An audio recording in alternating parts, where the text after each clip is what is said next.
Hello and welcome back. This is episode 22 of my vlog series about creating the art for a 2D video game. And this has not been my most productive week ever in terms of art.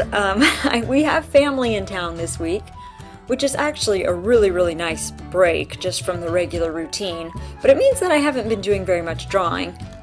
It's funny how you can live somewhere for years at a time, and really the only time that you go out and do any of the big attractions, the museums, the botanical gardens, the zoos, and that sort of thing, is when you have out-of-town relatives come in, and then it's like you have a reason actually to drive downtown and to fight the traffic and to do some of those things that you otherwise wouldn't, bother doing.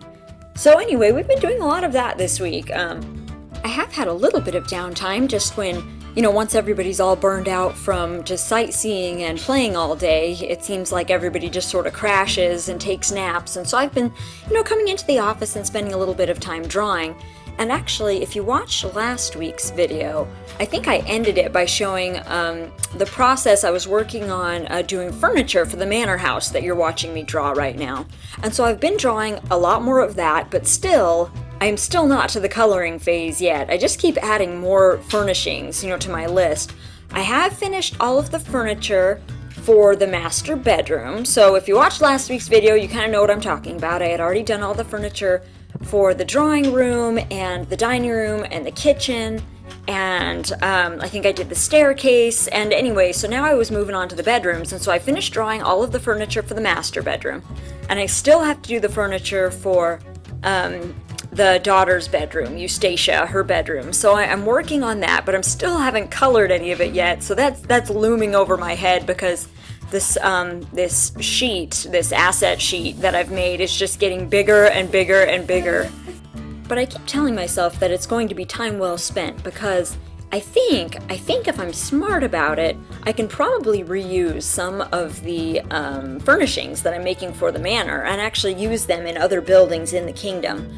Because the whole kingdom, your rival kingdom, all has a very similar sort of aesthetic. Everything is very ornate and a little bit over the top. And I think things like, maybe the windows and, fireplaces and some of the chairs and couches and things like that. I think I'll be able to reuse those in other places. Even if I have to tweak them a little bit, say change the upholstery on a chair, change a pattern, or change the curtains or something like that. That'll still be better than starting from scratch. So hopefully it'll be saving me some work in the long run. But if you didn't watch last week's video and are wondering, what it is I am working on right now, well, this is the big manor house that is going to be in your rival kingdom.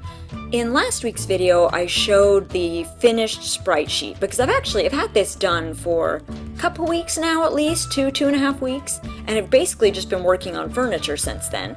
But this, even though it seems like it's going by very fast, this building was fairly ambitious. I think when I uploaded all of this footage, I had almost 6 hours worth of footage just between creating the house and the foundation and the hedge maze. I mean, it was a lot. And I didn't end up recording some of the other landscaping elements. At the end, I'll show them on the finished sprite sheet. But I also did things like flower beds and a couple of trees. And I did also a fence around the whole, perimeter of the property, which I thought would be a nice touch. And I didn't remember to record myself actually drawing those things, but I will show you them at the end. So that gives you an idea of how much time I spent just making the exterior of this manor house. It was probably 7 or 8 hours, when it was all said and done. So it was quite a bit.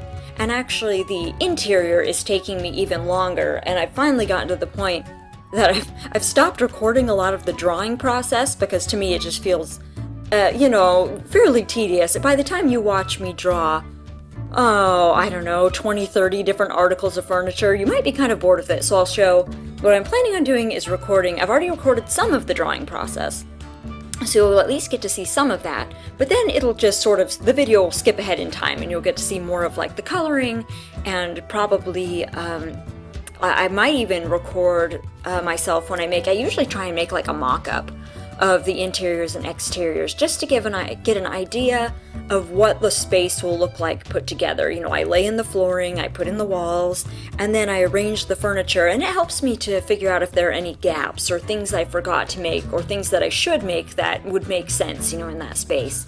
So I think I'm going to record myself doing that as well for the furniture, as opposed to just showing the drawing process. I'm going to show hopefully the entire design process. So hopefully you'll enjoy that.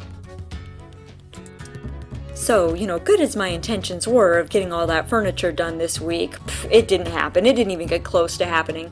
And I really don't feel too bad about that. I think it's good to take a week off to just play, basically. But hopefully, maybe I can get it done this week, and so on Friday, this next Friday, I can show you a video of that whole process of drawing all that furniture. However, if I don't get it done, I have a pretty good backup.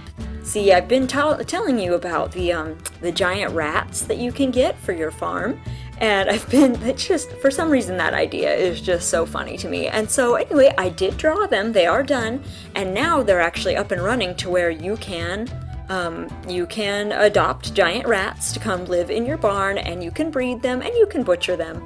And I am just so tickled with it. It's just hilarious. Actually, I think the adult full-grown giant rats are actually bigger than the baby cow.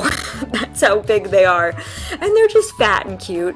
And so if I don't finish the furniture, I will show you giant rats next week. So it's basically like a win-win situation. You can't go wrong.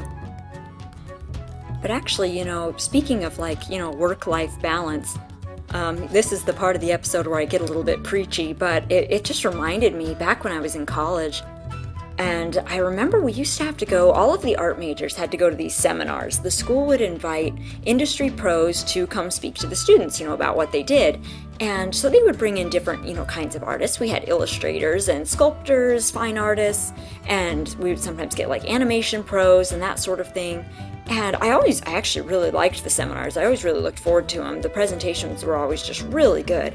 But I remember there was one time in particular that we had this guy come, and he was like, he was amazing. And he was one of these, he worked in the animation industry as like a concept artist, and he worked for all of the big studios, you know, and had worked on all of the big movies. And his work was just phenomenal. And I remember he was talking about just his schedule, you know, the schedule that he would keep, and it was basically just art from sun up to sundown. Which explained, you know, why he was so good, frankly. You know, he was just putting in more hours than, you know, I could dream of putting in, basically, just into his art. But the thing that was a little bit sad to me, at the end, you know, after the presentation, they would open it up for questions, and, you know, people would ask things like, well, how do you find your style? What tools do you use? You know, things like that. But eventually, you know, after you've been listening to this presentation for a while, the audience would want to know a little bit more about the person, their personal life. And so they would ask him things like, well, you know, are you married? Are you dating anyone? You know, just like out of curiosity, wanted to know about this guy's personal life. And not to say that you have to be married or dating someone to have a personal life, but I mean, it became clear very, very quickly that there was nothing else there. I mean, he was like, he was well into his middle age, you know, he's well into his middle-aged. He was like, I would say, getting close to 50. And he would say, he's like, oh no, you know, he hadn't been married, he'd never really dated anyone. And we would ask things like, well, you know, what do you like to do when you're not doing art? And he just got, you know, this very blank look on his face, a little bit embarrassed almost, because he just really didn't. He's like, well, I really don't have time to do other things. You know, I spend so much time on my work. I don't really, you know, he didn't go out with friends. He didn't, you know, there just was really nothing else there. I think he was in an apartment. I don't think there was really much for him, you know, outside of work. And while he was an incredible, incredible artist, I mean, the hours that he put into his work obviously were producing results. But at the same time, it was a little bit sad that he didn't have anything else really that he could point to and say, like, I've got a personal life, I have a social life, I have other hobbies.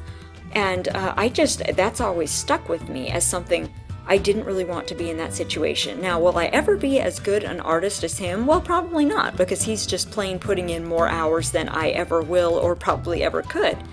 But at the same time, I feel like I am happy. I am happy like 99.9% of the time. I'm a very happy person and I really like my life. And so, anyway, all of that is to say, it's just my moment of preaching for this episode, but all of that is to say, I think if your life is so terribly out of balance, I'm not sure it is going to make you happy. And maybe this is just sour grape speaking, because like I said, he was an amazing artist, just mind-blowingly good at what he did. And so maybe I'm just jealous, and that's oh so very possible. But, so take, this advice for what it's worth. But anyway, hopefully that you've enjoyed this episode and enjoyed watching me draw this manor house. Like I say, I'm still working on that furniture, and hopefully it'll be done by next week. But if it's not, there's always giant rats, so that should really be on a, needle pointed on a pillow. If not, there's always giant rats. So anyway, thanks for joining me for this episode, and I will be back next week. See you then.